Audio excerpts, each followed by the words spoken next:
మధ్యాహ్నం నుంచి చూశాను నేను. మామూలుగా సోషల్ మీడియాలో కానీ, మెయిన్ మీడియాలో కానీ ఒక విషయం సర్క్యులేట్ అవుతూ ఉంది. అదేంటంటే వైసీపీ సోషల్ మీడియా కార్యకర్త ఒక వ్యక్తి నారా లోకేష్ గారికి ట్వీట్ చేశారంట. లోకేష్ గారు, మా నాన్నగారికి కొంచెం బ్రెయిన్ డెడ్ అయింది, హాస్పిటల్లో చూపించుకోవాలంటే చాలా డబ్బులు అడుగుతూ ఉన్నారు, దయచేసి మాకు హెల్ప్ చేయండి అనేసి ఎమ్మటే నారా లోకేష్ గారు రెస్పాండ్ అయ్యి వాళ్ళ టీంను పంపించి వాళ్ళకి సంబంధించిన హాస్పిటల్ జాయిన్ చేసి ఆ ట్రీట్మెంట్ జరిపించాడని చెప్పి ఏదో వస్తూ ఉంది.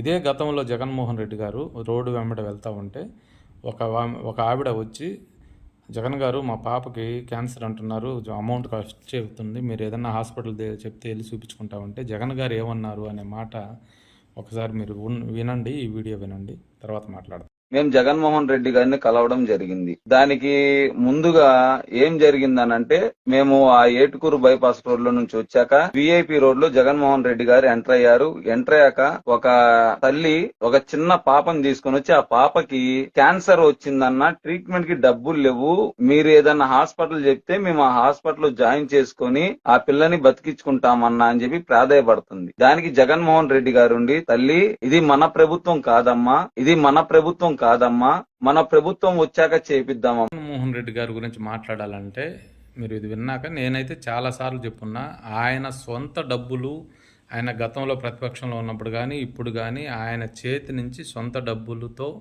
కనీసం నీళ్లు వసతి లేక రాయలసీమలో అల్లాడిపోతున్న జనాలకి కనీసం గ్లాసు మంచినీళ్ళతో గొంతు కూడా తడపడు. ఆయన తడిపిన దాఖలాలు కూడా లేవు.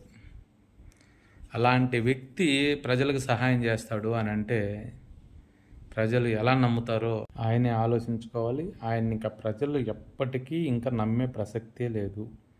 ఇది మాత్రం కన్ఫర్మ్.